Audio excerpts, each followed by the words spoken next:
belajar percaya bahwa Tuhan itu ada dan firman itu adalah kebenaran dan hidup adalah kekuatan Allah seperti yang dikatakan oleh Paulus dalam Roma. Aku percayakan kekuatan Injil bahwa Injil itu adalah kekuatan Allah yang sanggup menyelamatkan, yang sanggup menyembuhkan, sanggup memberi kekuatan.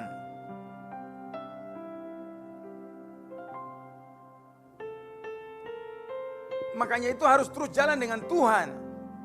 Supaya suatu waktu kau mengerti tentang Dia bekerja bagaimana. Dia itu Tuhan yang bagaimana. Banyak orang berpikir kalau minta sesuatu, Tuhan kasih, Dia itu Bapa, Dia kasih. Tapi kalau Dia tidak kasih, berarti Dia itu bukan Tuhan atau Bapa. Sekarang saya tanya Anda, saya beri pertanyaan buat mereka. Kalau Bapamu di dunia tidak memberi engkau sesuatu atau tidak mampu memberi, saya tanya, apakah itu artinya kau ganti Bapa? Atau Dia tetap Bapamu? Saya beri pertanyaan ini. Kau ganti Bapa karena Dia tidak kasih sesuatu?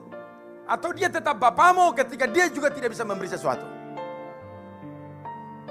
Coba Anda jawab saya. Bapa kita di dunia melahirkan kita ke dunia melalui mama kita atau ibu kita. Sekalipun Dia mampu memberi atau tidak, Dia tetap akan jadi Bapa kita.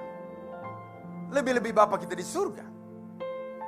Kalian jangan suka prasangka dengan Tuhan. Tuhan tuh bisa beri apa saja, dikatakan begini. Kalau anaknya saja dikaruniakan bagi kita, apa yang tidak dikaruniakan bagi kita? Cuma masalahnya karena kau kurang mengenal Tuhan. Sehingga kau menganggap kalau Dia memberikan, Dia itu Tuhan. Dia tidak memberikan, Dia bukan Tuhan. Engkau harus kenal Tuhan bahwa Dia bisa beri apa saja dan Dia tidak pernah tidak bisa memberi. Dia pasti memberi. Cuma 1, 2 hal dan 3 hal yang engkau harus mengerti. Bahwa ketika Bapa kita di dunia tidak bisa memberi, kita bisa tahu bahwa mungkin Dia tidak punya uang atau mungkin belum ada uang. Tapi kita tahu bahwa Bapa kita di surga itu punya segala sesuatu. Dia yang menciptakan. Tidak mungkin Dia tidak punya.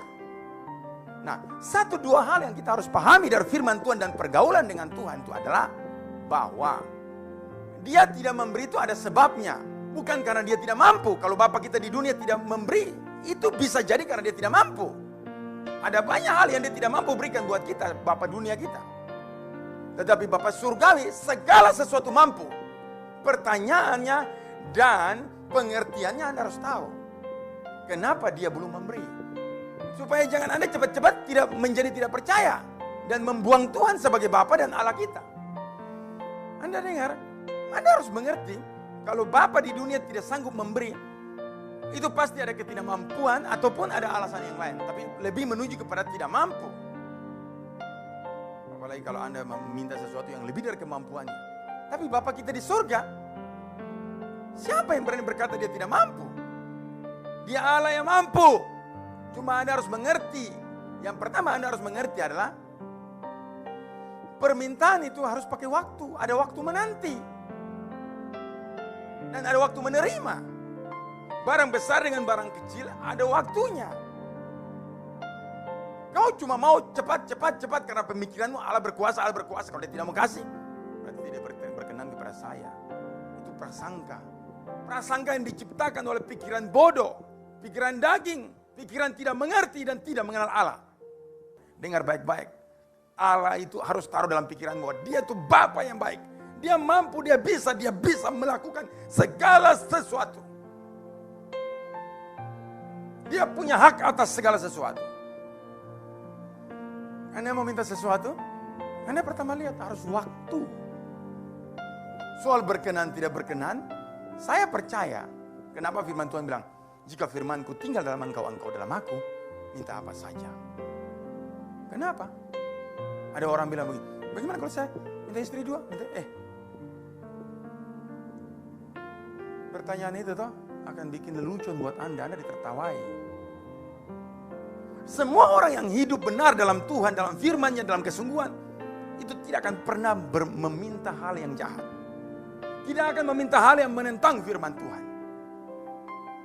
Firman Tuhan tinggal dalam engkau dan engkau dalam Dia, minta apa saja itu karena Tuhan tahu ketika engkau dalam Dia, firman-Nya dalam engkau, segala kehendak Allah itu seperti yang saya sampaikan firman Tuhan beberapa waktu lalu. Bahwa di dalam diri kita itu, kalau cuma ada satu kehendak, satu keinginan, kau pasti akan terjerat. Tapi kalau ada dua keinginan, satu keinginan Tuhan dan satu keinginan daging, maka kau bisa taklukkan yang satu. Firman tinggal dalam engkau dalam dia. Minta apa saja akan diberikan. Dengar baik-baik. Karena dalam seluruh kehendak Tuhan ada dalam kita ketika kita penuh dengan roh, penuh dengan firman. Itu mengapa alasan firman ini bilang minta apa saja kau akan diberi. Karena orang tidak mungkin minta dosa. Anda tangkap ini?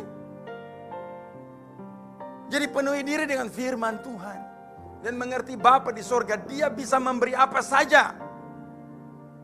Tapi kau harus mengerti kehendak Tuhan. Mengerti berapa lama engkau minta dan dikasih. Imanku sudah cukup belum pertumbuhannya sampai ke sini untuk meminta.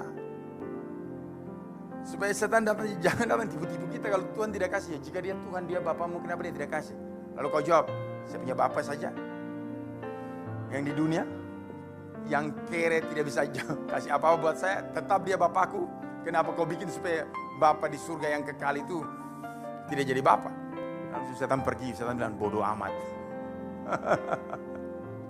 Ya, Anda mesti belajar seperti begini, pintar-pintar. Itu lihat, perwira di Kapernaum itu.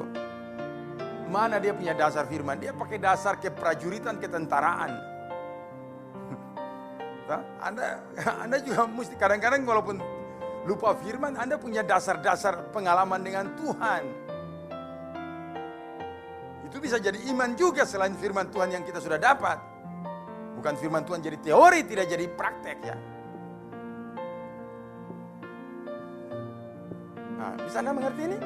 Jadi belajar untuk percaya supaya nanti menghadapi segala sesuatu tenang. Kalau kita tahu Tuhan tuh bagaimana kerjanya dia, kita tenang. Amin. Mau di padang gurun, mau di tengah laut, mau di udara, mau di hutan belantara. Kalau kau kenal Tuhan itu siapa? Kenal dia dengan baik, kau tidak perlu bersungut-sungut. Kau tidak perlu kembali ke Mesir. Kau tidak perlu kembali ke kehidupan lama. Kau tidak perlu ganti Yesus. Iya kan? Tidak perlu ganti Yesus. Kalau Anda mengerti, makanya baca firman Tuhan itu telaah, mengerti, perhatikan supaya jangan hanyut di bawah arus. Mengerti baik-baik. Kalau baca baik-baik, mengerti, kita tahu bahwa Allah Bapa kita itu baik. Tidak ada yang tidak dikaruniakan dan tidak ada yang tidak dikasihinya dari hidup kita ini. Ada amin? Makanya itu jangan redupkan api kita, jangan redupkan kita punya kesungguhan. Nah, kalau kita mengerti, kita tunggu Tuhan. Coba bilang kiri kanan, Allah itu sanggup. Allah itu bisa. Tidak ada yang tidak bisa dilakukan. Hanya engkau harus mengerti bagaimana jalan-jalannya Tuhan. Sebab Tuhan itu bukan sulap. Tapi jika diperlukan, sulap juga bisa. Iya, waktu Tuhan Yesus di Taman Getsemani dia bilang apa? Ya Bapakku, jikalau cawan ini harus lalu, tapi jika aku harus meminumnya, jadilah menurut kehendak. Dan Bapa memberitahukan kepada Tuhan Yesus sampai karena 3 kali dia bertanya, tidak ada jalan lain, harus jalan itu. Dan dia harus meminumnya. Bisa ada cara, Tuhan Yesus tahu bahwa Bapa punya banyak cara. Makanya dia minta. Tapi Bapa bilang tidak bisa, oke. Mau apa? Oke? Jadi ingat, kita harus muliakan Tuhan. Ya. Muliakan dia dengan sungguh-sungguh. Kita harus belajar percaya dan bilang Tuhan, mohon bawa aku. Sesulit apapun saya mau belajar. Kalau engkau tidak ajar aku tidak akan belajar dan aku akan takut. Kecil-kecil pun takut. Jadi kalau mau belajar percaya, undang Tuhan. Cari Tuhan, tanya dia Tuhan bagaimana caranya belajar percaya. Dan Tuhan akan mulai mengajar engkau di medan-medan tertentu. Ya. Dan nanti lama-kelamaan engkau mulai jadi percaya. Makanya mari belajar percaya supaya jangan terlambat. Amin. Datang masalah baru mau belajar. Aduh, kasihan sekali. Datang kelaparan mau belajar. Tidak ada jawaban. Mari kita belajar tentang ini dengan baik. Amin. Ingat tadi pelajaran tentang Bapa tadi ya, tentang Bapa, tentang Tuhan. Nah, izinkan hal-hal yang merupakan pelajaran, ujian bagi kita supaya kita bisa melihat iman kita itu bekerja bagaimana. Dengan demikian kita tenang. Oh Tuhan tuh begini ya. Sekali kita percaya, dia sudah diam saja.